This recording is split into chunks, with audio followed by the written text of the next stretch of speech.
Hello student, आशा करते हैं आप सभी की प्रिपरेशन काफी अच्छी चल रही है और आप सभी बच्चे सुपर एक्साइटेड हैं अपनी कॉलेज जर्नी शुरू करने के लिए। और जब कॉलेज की जर्नी शुरू होती है ना, तो स्पेशलाइजेशन वाला मुद्दा सबसे इंपॉर्टेंट मुद्दे में से एक होता है। अगर आपको स्पेशलाइजेशन क्लियर है और आपको अपनी राह क्लियर है, अपना गोल क्लियर है, तो आप प्लेसमेंट तो अच्छा ले ही लोगे। और इस बात को शिक्षा नर्ड बखूबी जानता है, इसलिए लेके आया है अपनी आज की वीडियो, जहां पे हमारे साथ हैं राहुल कुमार जी, जो कि कंट्री एचआर हेड हैं एक यूरोपियन कंपनी में। साथ ही साथ उनका मगध से लेकर एक कंट्री एचआर हेड बनने का सफर हम तय कर चुके हैं। हमने एक वीडियो ऑलरेडी बनाई है इसके टॉपिक के ऊपर। तो हमने उनसे एक आग्रह किया कि एचआर एक ऐसा डोमेन है ना, जहां पे बहुत सारे मिथ्स हैं और हम ये सारे मिथ क्लियर करेंगे आज की वीडियो में। तो बिना देरी के शुरू करते हैं आज की वीडियो और देते हैं आपको बहुत सारी जानकारी एचआर फील्ड के बारे में।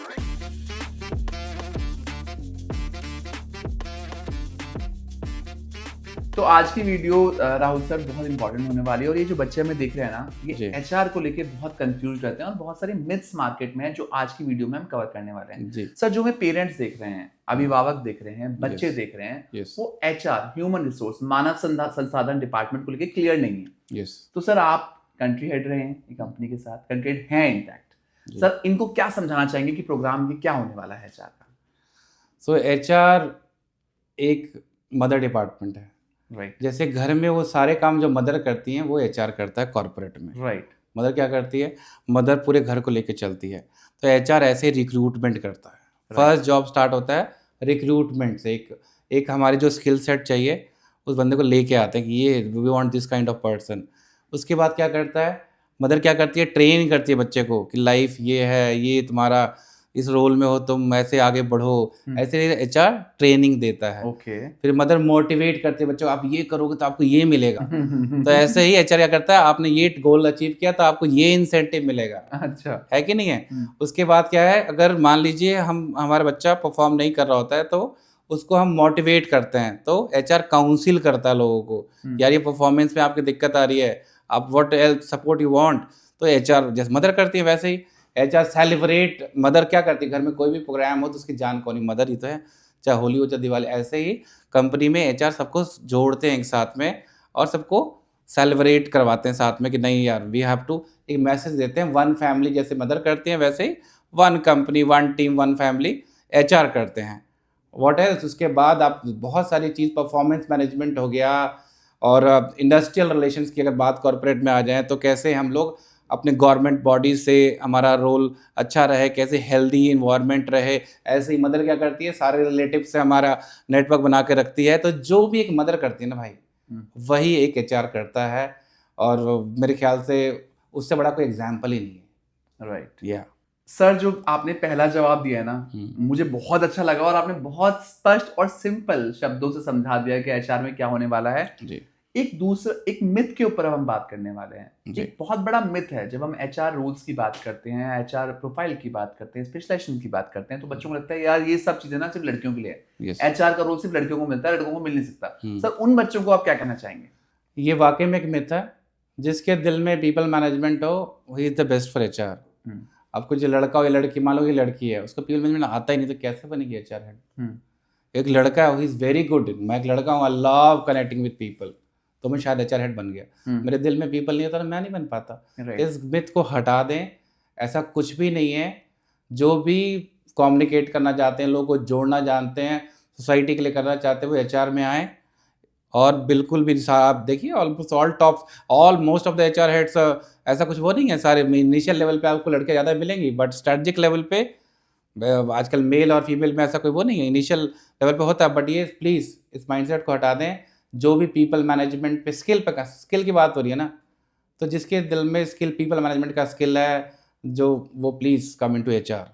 हाँ, तो लड़का लड़की वाली बात नहीं, बात खत्म है जी। राइट। या सर, आज के सेगमेंट में ना मिथ्स पे बात कर रहे हैं एचआर के, और जो बहुत सारे बच्चे रिलेट भी करेंगे जिनके दिमाग में चल रहे हैं मिथ्स जी। सर, एक बहुत बड़ा मिथ है कि अगर मेरी अंग्रेजी अच्छी नहीं है, अगर मेरी कॉम स्किल्स में, इंग्लिश लैंग्वेज कम्युनिकेशन में इंग्लिश के अलावा और भी लैंग्वेजेस होती हैं, बट अंग्रेजी अगर मेरी अच्छी नहीं है तो ये फील्ड मेरे लिए ठीक नहीं है। इस पर आप क्या कहना चाहेंगे? उनमें भी एक बहुत बड़ा मिथ है। And yes, business communication language India का इंग्लिश है, उसमें हमें अच्छा होना है, वो तो सही है। बट एक एंट्री लेवल पे ऐसा कुछ डरने की ज़रूरत नहीं है। मैंने पहले भी कहा कि English is the most easiest ये सबसे जल्दी सीख सकते हैं हम। तो उससे डरने की बिल्कुल ज़रूरत नहीं है। एक बार आप काम करना शुरू करें, कोई भी बैरियर नहीं है। और मेरे ख्याल से जैसे हाँ, बट इम्पॉर्टेंट है कि डेवलप करें, बिकॉज़ एक एचआर कंपनी का ही should be good in English यार, because you have to interact with many people. Right. तो अपना डेवलप करना इनिशियली अगर है तो ठीक कीजिए। अपना लोगों से जितना इंटरेक्ट करेंगे ना, उतना ही इंग्लिश डेवलप होती है। जितना लोगों से बात करेंगे, प्रैक्टिस करेंगे, आएगी। इसमें क्या रॉकेट साइंस है, कोई डरने की बात है क्या? बस बात करें, एक्सट्रोवर्ट रहें, जितना बोलेंगे उतना आएगी। तो That's it। ये आपके लिए बहुत बड़ा गुरु मंत्र आज है। एक बात जितना- बताइए, एक सवाल पूछता हूँ मैं कि आजकल लोग वर्ल्ड स्कूल में जा रहे हैं बच्चे, नर्सरी में वे भी इंग्लिश बोलते हैं। क्यों बोलते हैं? कोई वो पेट से सीख के आया नहीं ना, क्योंकि वहीं पे सारी सराउंडिंग में लोग इंग्लिश बोलते हैं। घर में माँ बाप गए तो इंग्लिश बोले, वो इंग्लिश। हम लोगों ने गवर्नमेंट स्कूल में पढ़ा है तो हम लोग को नहीं इंग्लिश मिला, नहीं बोल पाए। What is that? तो ये तो सीख लेंगे हम, क्या दिक्कत है? बिल्कुल सही। Yeah। बिल्कुल सही। सर अब हम आ गए अपने चौथे मिथ की तरफ, जी। या फिर हम क्वेश्चन मान लेते हैं, मिथ नहीं मानते, क्वेश्चन मानते हैं। सर जो दर्शक हमें देख रहे हैं, ये क्वेश्चन बहुत सारे बच्चों के मन में रहता है, दैट इज सैलरी। जी। एचआर डोमेन तो हमने सोच लिया। यस। एचआर डोमेन में इनिशियल लेवल सैलरी एक टीयर 3 कैंपस का बच्चा क्या एक्सपेक्ट कर सकता है, और वो सैलरी को कैसे एक अच्छे मुकाम तक पहुंचा सकता है? सर ये 2 क्वेश्चन का जवाब आप प्लीज दे दीजिए। तो आज की डेट में अगर कैंपस का कॉर्पोरेट का मीडियन लें तो 3 से 4 लाख रुपए का, 3 से 4 लाख रुपए का तो एवरेज है, ऐसी बात नहीं है। सैलरी लेवल इंडिया में बढ़ा है, तो 3 से 4 लाख रुपए का तो एवरेज है। अगर आप बात कर रहे हैं सस्टेन करने का और आगे ग्रो करने का, 3 लाख से 30 लाख या 2 करोड़ भी पहुंच सकते हैं। बट उसके लिए आपको स्किल बढ़ाना होगा। आपने एमबीए किया, आप एक कंपनी में आए, 3 लाख का पैकेज मान लीजिए आए, अब 3 को 30 कैसे बढ़ाना है? तो आपको स्किल, अगेन हम लोग की स्किल की बात चल रही है, तो स्किल बढ़ाना है। सो एमबीए में थ्योरी पढ़ी आपने, अभी आपने मान लीजिए कंपनी में रिक्रूटमेंट किया, टैलेंट एक्विजिशन जिसको कहते हैं। अब रिक्रूटमेंट में कैसे इंटरव्यूइंग स्किल्स, क्या एक तो थ्योरी है रिक्रूटमेंट करना, right person for right job, that is theory which we studied in the MBA books. But कौन सा बंदा हमारी कंपनी के लिए राइट है, वो स्किल से आएगा। आपको इंटरव्यू लेना ही नहीं आएगा तो कैसे चूज कर लोगे? बिल्कुल सही। तो वो इंटरव्यूइंग स्किल से ही आएगा ना। तो वो आप उसकी ट्रेनिंग लेंगे, कुछ कैप्सूल कोर्सेज कीजिए। आजकल तो इतने सारे ऑनलाइन मोड है, right। सर्टिफिकेशन कीजिए। Yes, it's not about MBA is one thing. अभी साल में टारगेट लीजिए कि मैं अपने स्किल के लिए साल में 2-3 सर्टिफिकेशन करूंगा। अच्छे अच्छे ब्रांडेड उससे कीजिए, ऑनलाइन कीजिए, घर बैठे कीजिए, बस सर्टिफिकेशन करना बहुत ज़रूरी है। राइट। आपने रिज्यूमे में लगा कि यार बंदा एमबीए करके भी आया है और उसने इतनी सारी सर्टिफिकेशन कर लिया, he is very good in interviewing skill, is और वेरी सर गुड। ये चीज ना जो आपने अभी मुद्दा उठाया, मैं अपने दर्शकों से हमेशा कहता हूँ कि सिर्फ कॉलेज के भरोसे ना बैठें, जी। उसके अलावा भी आप वो सारी सर्टिफिकेशन कीजिए जिस डोमेन में आप घुसना चाहते हैं, ताकि आप उस फील्ड में अच्छे बन पाए। कॉलेज के भरोसे, कॉर्पोरेट के भरोसे भी ना बैठिए। अगर आप 3 लाख रुपए कमा रहे हैं तो उसमें से 1 लाख रुपया निकाल लीजिए अपने डेवलपमेंट के लिए। अच्छे अच्छे कॉलेजेस से अपना ऑनलाइन कोर्स कीजिए, 1 लाख शुरू में 5 साल ना अपने अपने पैसे खर्चा कीजिए। कोई आपको दूसरा आकर नहीं हेल्प करने वाला। वो जो सर्टिफिकेशन, जितने ज़्यादा सर्टिफिकेशन उतनी ज़्यादा सिटी से। बिल्कुल सही। क्योंकि प्रैक्टिकल नॉलेज चाहिए ना, थ्योरी से प्रैक्टिकल में आना है। बिल्कुल सही। तो वो काम करें, वो आपको लगेगा अच्छा सर्टिफिकेशन करो, रिलेट करेंगे। क्योंकि एमबीए वाले तो भूल चुका होता बंदा, है कि नहीं? सर्टिफिकेशन चाहिए, मैं टैलेंट एक्विजिशन कर रहा हूँ, परफॉर्मेंस मैनेजमेंट कैसे होता है, राइट। लोगों को पता नहीं होता। जब करना शुरू करते हैं तो वो सर्टिफिकेशन रिलेट करते हैं। राइट। तो प्लीज़ डू सर्टिफिकेशन कोर्सेज, वो जितना ज़्यादा सर्टिफिकेशन उतना ही सिटी सी। तो बिल्कुल आपको गुरु मंत्र मिल चुका है कि यहाँ पे आपको सिर्फ और सिर्फ अपनी किताबी नॉलेज के अलावा अपने टैलेंट पे भी काम करना है।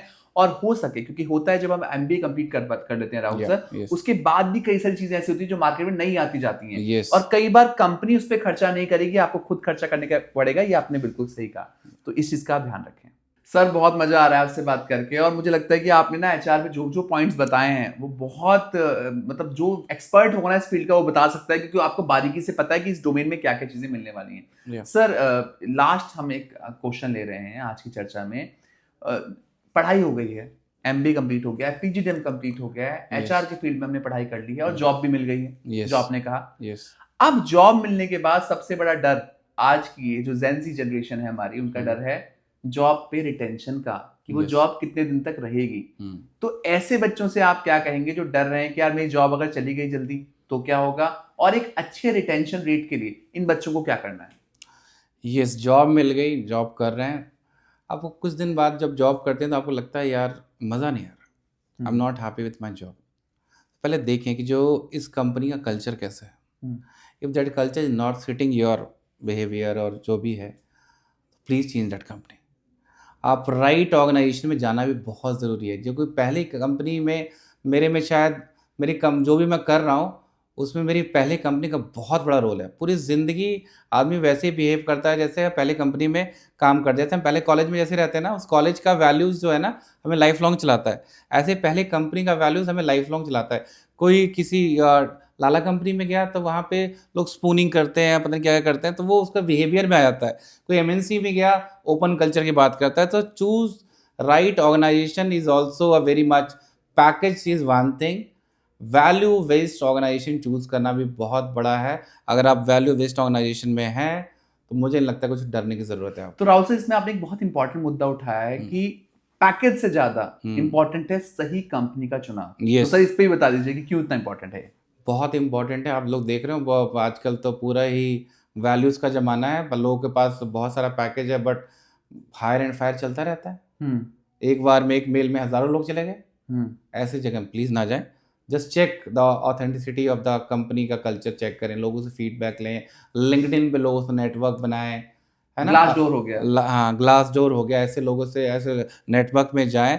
एंड बिफोर, अभी क्या लोगों को ना इंडिया में क्या ऑफर मिल जाता है तो डेस्परेट होते हैं ज्वाइन करने के लिए। नहीं, बी चूजी, चूज करो अपने हिसाब से, बट राइट टाइम पे राइट डिसीजन लेना बहुत ज़रूरी है। Right. Don't change the job because of for the sake of changing a job. ये नहीं कि नौकरी मिल के चले गए, नो।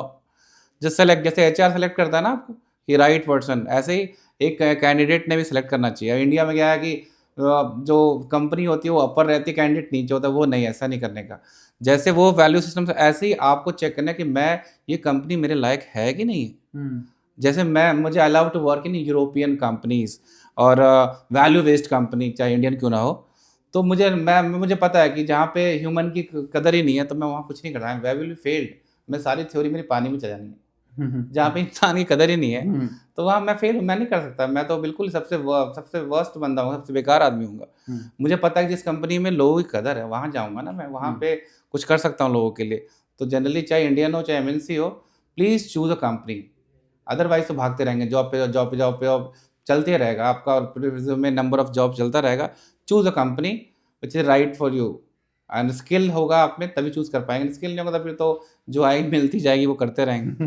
बिल्कुल सही सर, बिल्कुल सही, बिल्कुल सही। तो सर अब हम आ गए हैं चर्चा के एंड में। वैसे मेरा बिल्कुल मन नहीं था इस चर्चा को खत्म करने का, और हमारे दर्शकों का मन भी नहीं होगा कि आपसे और सवाल ना पूछें। सर लास्ट जो हमारे हर सेगमेंट में रहता है, एक गोल्डन एडवाइस उन बच्चों को आप क्या देना चाहेंगे जो 2025 में एमबीए या फिर पीजीडीएम का सफर शुरू कर रहे हैं फॉर ह्यूमन रिसोर्स मैनेजमेंट? जी, सो जॉब आपने पढ़ाई कर ली, एचआर में आपकी जॉब भी लगी, बट मैं मानता हूँ कि एचआर के, मैंने पहले भी कहा कि नाम चेंज हो चुका है, people and culture. HR is the heart of any organization. People and culture एक हार्ट होता है, क्योंकि एचआर के पास सब सारे डिपार्टमेंट को लेके चलना होता है। तो सबसे ज़्यादा नॉलेज किसको होगी? एचआर को तो होगी ना। एचआर को सेल्स भी पता, इंजीनियरिंग भी पता। एचआर को इंटरव्यू लेगा तो तरह तरह के लोगों से मिलने का मौका मिलेगा। सेल्स वाला तो सेल्स कर रहा होगा, प्रोडक्शन वाला प्रोडक्शन कर रहा होगा, और मेंटेनेंस वाला मेंटेनेंस कर रहा होगा। बट एचआर तो सबको जोड़ता है, कड़ी है ना वो। तो सोचिए कड़ी इंपॉर्टेंट नहीं है क्या? हमारी मदर इंपॉर्टेंट है, ऐसे ही एचआर इंपॉर्टेंट है। तो एचआर इज बिकमिंग सीईओ। आजकल एचआर के बैकग्राउंड लोग सीईओ बन रहे हैं, बिकॉज एचआर में खाली ध्यान रखना है, कंफर्ट जोन में नहीं आना। Think like you are the heart of the company, और लोगों को साथ बढ़ें और अच्छा हर फील्ड की नॉलेज लें, और you can become a CEO also, from the HR head to a CEO. Many people are nowadays becoming. तो एचआर अब रंगोली वाला नहीं रहा, वाकई में नहीं रहा। तो आज की चर्चा को हम खत्म करते हैं सर की आखिरी लाइन के साथ कि एचआर का रोल अब रंगोली बनाना नहीं रहा। बहुत कुछ है एचआर के डोमेन में जो आज की चर्चा से आपको समझ में भी आया होगा। आशा करते हैं आज की वीडियो के माध्यम से हम आपके कई सारे डाउट क्लियर कर पाए हैं एचआर डोमेन को लेके, और हम पूरी कामना करते हैं कि आप 2025 के सफर के बाद एक बहुत बड़ी कंपनी में अपनी एचआर के सपने को पूरा कर पाएं। Thank you so much for watching us. Best of luck.